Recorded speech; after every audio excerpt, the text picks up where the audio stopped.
बहुत सुबह सुबह कितना अच्छा लग रहा है। ये हंसी वादियाँ, ये खुला आसमां मेरे मन को बहुत भाता है। हाँ मम्मी जी, सुबह सुबह की तो बात ही अलग है। पता है बहू, मैं सोच रही थी मेरे घुटनों में दर्द होता है। कल मैंने बाबा रामदेव जी की टीवी में वीडियो देखी थी। वो बढ़िया बढ़िया योगा बताते हैं, तो मैं सोचा कि अब मैं रोज ही किया करूंगी। अच्छा मम्मी जी, कमर दर्द तो मुझे भी बहुत रहता है। अरे बहू, तुम लोग की अभी उम्र ही क्या है, अभी से कमर दर्द होने लगा? अभी तो एक ही बच्चा हुआ है, अभी से ये हालत हो गई तुम लोग की। अरे मम्मी जी, बच्चा चाहे एक हो चाहे चार, कमजोरी होती है हर किसी को अलग अलग। वैसे मेरी तबीयत नहीं सही रहती है, इस वजह से थोड़ा काम कर लेती हूँ, मेरी कमर में तुरंत ही दर्द होने लगता है। तो तू भी योगा किया कर बढ़िया मेरे साथ में। सोती तो तुम लोग 10-10 बजे तक हो, तो योगा कैसे करोगी? आज मेरे कहे तो तुम उठी हो सुबह। अरे माँ जी, देर रात तक सोते हैं, इस वजह से सुबह देर तक सोते रहते हैं। तो ये अपनी आदत बदलो, दिनचर्या को सही करो, खान पान सही करो।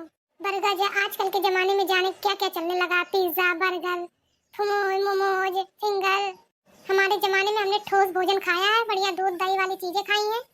आजकल के बच्चे पोल पोल भोजन खाते हैं, तो पोल ढोल के अंदर पोल वाली कहानी है। मोटे तो बहुत दिखते हैं पर ताकत एक भी नहीं रहती है, भूख तो उड़ जाए। अरे माँ जी, आप लोग की खिलाई पिलाई की है आपकी मम्मी ने खूब, तभी आप देखो मोटी रखी हो। हम लोग की मम्मी पापा ने भी खिलाया है, लेकिन हर चीज मोल का आया है, घर का नहीं रहा है कुछ भी। पहले इतना खाद वगैरह नहीं डालते थे, अब हर चीज खाद से होती है खेती, तो नुकसानदायक भी रहती है। तो कहाँ से शरीर में लगे फिर? ये बात तो बिल्कुल सही कह रही है बहू। मेरी मम्मी सुबह 4 बजे से जगा जगा के खिलाया करती थी। बचपन में मैंने दूध रोटी बहुत खाई है। तब ये मम्मी जी आप दूध की जैसी गोरी रखी है, खूब मोटी भैंस जैसे रखी है। क्या बहू, मैं भैंस जैसी दिखती हूँ? अरे नहीं माँ जी, मेरा कहने का ये मतलब नहीं था। मैं तो ये कह रही थी कि आपने भैंस का दूध पिया है, उसी की जैसे भैंस जैसी थोड़ा थोड़ा लगती है कि वो भी तो ताकतवर होती है, इसलिए आप भी ताकतवर हो। अच्छा बहू, मैं सोची कि मुझे तो चिढ़ा रही है। अरे मम्मी जी, मेरी इतनी मजाल जो मैं आपको चिढ़ाऊं? देवरानी आपकी खिल्ली करती रहती है, मैं तो कभी नहीं करती हूँ। अच्छा बहू, क्या करती है छोटी बहू मेरी चुगली, और किससे करती है? अरे मम्मी जी, मैं आपसे क्या ही बताऊं। वो अपनी मायके में फोन करती है, अपनी मम्मी से बात करती है, भाभी से बात करती है, बहन से बात करती है, तो मैं ऐसे कई बार सुन चुकी हूँ। तो बहू तू अब बता रही है? अरे माँ जी, मैं इस वजह से नहीं बता रही थी कि कहीं फालतू में लड़ाई होगी घर में। मैं तो बहुत अच्छा समझती थी छोटी बहू को, वो ऐसी निकली। अरे वही तो माँ जी, आपने मुझे देखा कभी बुराई करते हुए? मैं कभी नहीं करती, यहाँ की वहाँ। ससुराल की बातें ससुराल तक सीमित है, मायके की बातें मायके तक। रुक जाओ, आज बताती हूँ छोटी बहू को, ज्यादा इसकी जबान चलने लगी है ना। अरे माँ जी, मेरा नाम मत लगाइए कि मैंने आपसे बता दिया है। इस बात की तो बहुत टेंशन ना कर, आज बताती हूँ छोटी बहू को, ज्यादा इसके भाव बढ़ गए हैं ना। मैं कुछ नहीं कहती हूँ, चलो आए, छोटी है, थोड़ी बहुत तो गलतियाँ माफी हो जाती हैं। अब इसका ज्यादा मुँह चलने लगा, मेरी बुराई करती है ससुराल मायके में। रुको छोटी बहू, ओ छोटी बहू जी। मम्मी जी बोलिए, इतना क्यों चिल्ला रही हैं आप? अच्छा क्यों चिल्ला रही हूँ? तुम्हारे गुणों की वजह से चिल्ला रही हूँ? अरे माँ जी, ऐसा मैंने क्या कह दिया जो आप इतना भड़क रही हैं सुबह सुबह? क्यों ना भड़कूं? क्यों तू अपनी ससुराल की बात मायके में बताती है, ऊपर से मेरी चुगली करती है कि मेरी सास मोटी है, भैंस जैसी दिखती है। सही तो है, आप भैंस जैसी ही तो दिखती हैं। सच हमेशा कड़वा ही लगता है। और माँ जी, आपको ये बात किसने बता दिया कि मैं अब यहाँ की बात अपने मायके में बताती हूँ? तुझे इससे क्या मतलब है कि कौन किसने किसको बताया? तू बस मेरे सवाल का जवाब दे। हाँ मम्मी जी, ऐसी बातें चल गई थी, बातों बातों में मेरे मुंह से निकल गया। अच्छा ऐसे कैसे मुंह से निकल गया? जब तू सोचती होगी मेरे बारे में ऐसा, तभी तो तेरे मुंह से निकला। शर्म नहीं आती है कि अपने सास को मोटी भैंस कहती है? मोटे को मोटा नहीं कहेंगे तो क्या पतला कहेंगे? जरूर दीदी ने कहा होगा, जानती हूँ मैं इनको। चल कुकड़ी है एक नंबर की। कितना झूठ बोलती हूँ दोरानी, मैं क्यों कहूँगी कुछ? मेरा क्या जाता है, चाहे तुम जो कुछ करो, मैं सब जानती हूँ। और इस घर में है ही कौन जो मुझसे इतना जलता है? आप ही हो, हमेशा चिढ़ती रहती है मुझसे। कुछ नहीं छुद्दियाँ जोड़ पाई तो यही छुद्दियाँ जोड़ दिया कि मैं चुगली करती हूँ मम्मी जी की। मम्मी देखिए तो कैसे बातें कर रही है देवानी मेरे बारे में। क्यों छोटी बहू, तेरा मुंह ज्यादा चल रहा है? ऐसे बात करते हैं अपनी जेठानी से? कोई मुझसे क्यों ही कुछ कहेगा? क्या मैं जानती नहीं हूँ? नस नस से वाकिफ हूँ तुम लोग की, हर पल की खबर रखती हूँ। तुमसे ज्यादा दुनियादारी देखी है मैंने, तो मुझे मत सिखाओ। देवानी तुम्हारा बहुत मुँह चलने लगा है, बड़ी हूँ तुमसे 10 साल पहले आ गई थी मैं इस घर में। इतने दिन से लेकर के चल रही हूँ, कभी मैं यहाँ की वहाँ बुराई नहीं करती। तुम्हें तो 4 दिन आए हुए हैं, मम्मी जी की बुराई कर डाली ससुराल में, उनकी क्या ही इज्जत रह जाएगी। मेरा मुंह ना खुलवाइए दीदी, मैं खोलूंगी तो फिर आप सुन ना पाएंगे। सब जानती हूँ कौन कितना अच्छा है और किसके सामने अच्छा बनने का नाटक कर रही है। हाँ बताओ ना, क्या खोलोगी अपना मुँह? खोलो। बताने दीजिए मम्मी जी, सब बताऊंगी। आज मैं किस मुँह नहीं खराब करना चाहती अपना। वैसे भी सुबह सुबह सुबह टाइम लोग पूजा पाठ करते हैं, हमारे घर में तो कलेश ही होता है, कलेश।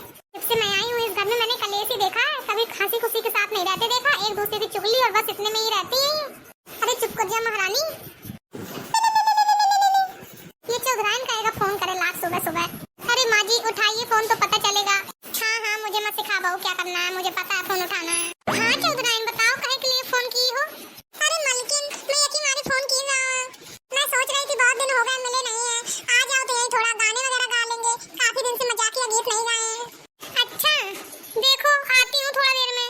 और हाँ अपनी दोनों बहुओं को ले आना, मैंने सुना है बढ़िया गाती हैं। अच्छा ठीक है आती हूँ फिर। जाओ अब दोनों लोग तैयार हो जाओ, जाना है चौधराइन क्या? अब मैं तुम दोनों से बात के निपटूंगी। और हाँ तुम्हारे मायके वालों को फोन करके बुलाऊंगी यहीं पर कि कैसे तुम्हारी लड़कियों का मुंह चलता है, सास की तो कोई इज्जत ही नहीं करती है। बड़ी आई जितना तुम लोग पढ़े हो ना उतना पढ़ के भुला चुकी हूँ मैं।